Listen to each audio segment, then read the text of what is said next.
hand over the sixth batch of the donation of anti-coronavirus materials to the NDMA, and I thank the chairman of NDMA personally that graced this occasion.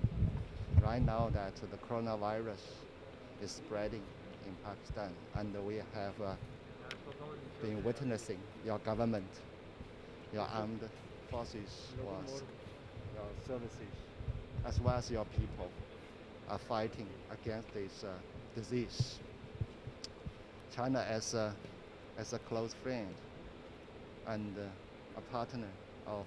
Pakistan, I think that we will stand shoulder by shoulder with Pakistani brothers and sisters. We believe that under the leadership of the Prime Minister Imran Khan, under the efforts by the government,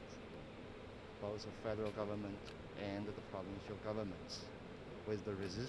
resilience of the Pakistani people, that finally Pakistan will come out of this coronavirus and to resume the normal life and also the economy as soon as possible.